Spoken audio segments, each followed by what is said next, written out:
Hey guys, welcome back to this week's Dark Avengers comic book review. Continuing along with comic books from Marvel, and I know I'm going to get criticism from this, but I don't care. I've been reading about this. I've been reading the sections in Web of Spider-Man about this story for so long that I had to get the series. Spectacular Spider-Girl #1. Okay, this I'm sure was supposed to be an ongoing series. They mentioned it. I forgot how many times on Marvel that Spider-Girl was coming back. So I have a question. Why does it say over here, limited series part 1 of 4? Did they cut the series again? It's a limited series now again. Okay, anyway, that's my only gripe about this comic. It was supposed to be an ongoing, and it's now a limited series. You'll also be seeing Amber whenever we have our panel together reviewing this comic, because she actually wanted to check this out too. Kind of a second reason, a reason B, as you might say, for me getting this comic and this now mini series, which was supposed to be an ongoing, or at least that's what I heard. That's what the rumor was. That's what the promotion made it look like. Anyway, it's a 4-part series, and it's taking place right after the Web of Spider-Man mini stories, and it leads right into this issue. Gang wars going on in New York. Mayday Parker, Spider-Girl. Enough said. I don't want to give away too much. The Punisher, as you can see by the symbol, is coming back. He's coming out of retirement. He doesn't really have... He has his moments, but he doesn't meet up with Spider-Girl until the next part, I'm guessing, because it's teased and to be continued. Kane is telling Mayday Parker, a.k.a. Spider-Girl, has your father ever told you about the Punisher? And then it shows the Punisher symbol in the background, and that's it. Geez... If you guys are diehard Spider-Man fans, or if you've read and or bought the Spider-Girl series before, I guess I could say pick this up. The storyline, in my opinion, has promise. I really honestly skimmed this book. I did read most of it, but mostly I skimmed it. Not because of Spider-Girl, but because of the fact that there are a lot of comics this week, #1.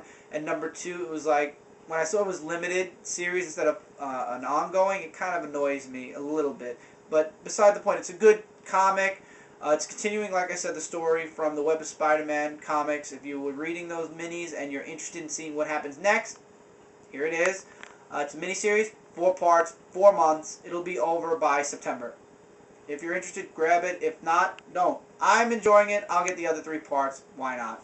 It's Mayday Parker. Even though they fucked up Spider-Man anyway with Brand New Day, Mayday's not even supposed to be alive anymore, but this is a different universe, maybe. Or maybe they'll fix Amazing Spider-Man.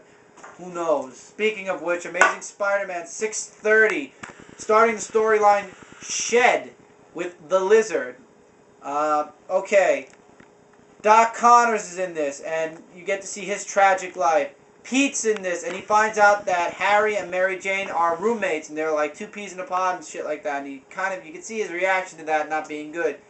He's having his own drama.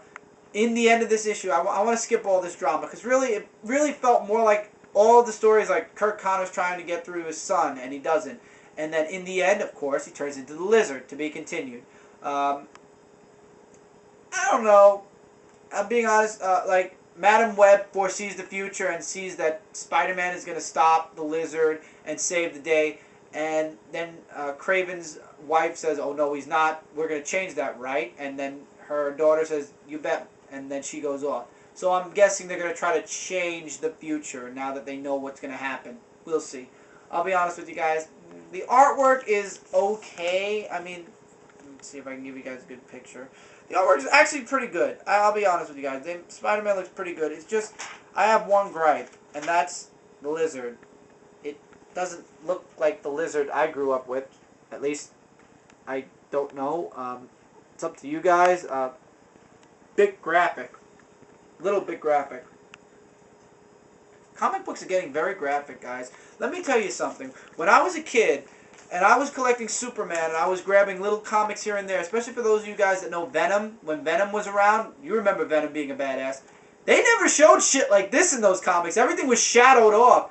I wish those stories back then were like now. I want to know what was in those shadows. Of course not. Now we get to see what was in the shadows. Comic books are getting a little graphic for my taste.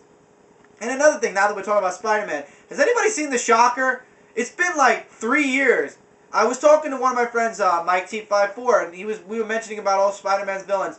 And you know, I'll be damned. I haven't seen Shocker in a long ass time. We saw Electro with that terrible artwork. Where's the Shocker? If anybody knows, maybe the Shocker's dead and I've been out of the loop because I haven't been buying since Brand New Day started. So maybe something happened to the Shocker. Anybody knows? Let me know. If not, I would like to know where the Shocker is. Maybe he came out before I started collecting Amazing Spider-Man again. If so, guys, give me the issue. Because I don't know where the fuck Shocker is, but he hasn't been around since I started buying Amazing again. He hasn't even been mentioned. So I'm interested in knowing where the hell Shocker is. Not saying I loved him as a villain or anything, but I don't know. It would be nice to see the Shocker. This coming from somebody who played the Spider-Man movie, Spider-Man 1 with the Shocker in it. Getting off into Shocker and the graphs. It's an okay issue. Artwork's good. Kind of. Up to you guys. I'm really, you know, they promoted the Kraven storyline and now they're doing Shed before Kraven. I guess they're leading up to it, so it's not the Lizard I grew up with. I'm going to keep saying that. Okay, a one-shot. The Many Loves of the Amazing Spider-Man. Main stories about him, Spider-Man and Black Cat. Spider-Man stops a magical guy who can do magic. Magical guy that can do magic. That's great. Anyway, and he gets halfway through the spell with teleporting the money out, and Spider-Man gets in the middle of the spell, and now everywhere Spider-Man goes, the money follows him, so it looks like he stole the money. And then he goes back to the guy, and the spell, he turns the money into a monster, and of course then Spider-Man, they beat the guy up, of course, and the spell's off, and he gives this homeless guy some money, and the rest he puts back in the bank. Then there's a little story about Mary Jane in there, where she's questioning things.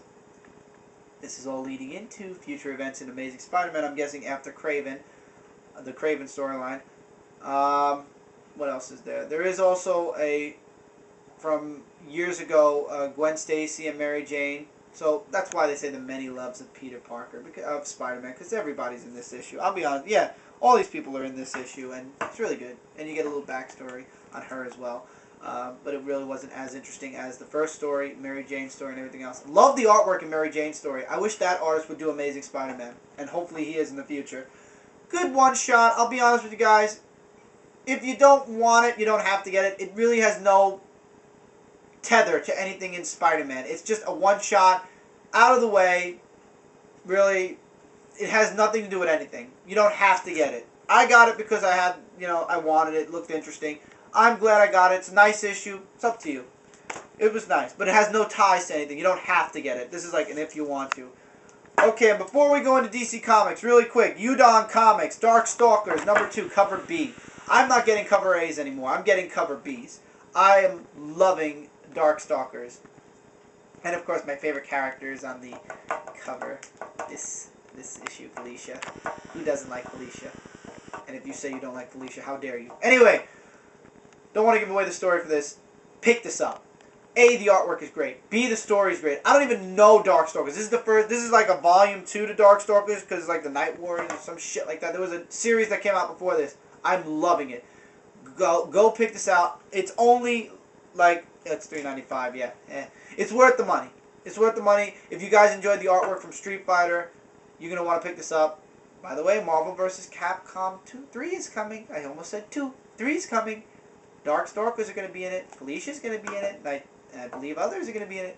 Good story. Great artwork. Pick it up. Not even going to spoil anything for you. The reason Felicia is on the cover, though, I will spoil one thing, is there's the original story, and then there's a side story with Felicia. Pick it up. Really good. That's all I'm going to say. Really good. And, yeah. And with that, we're getting the time to go to the next part. Next part, all DC. Stick around. Big things happening in DC this, last week. This week's comic review. Semantics. Stick around.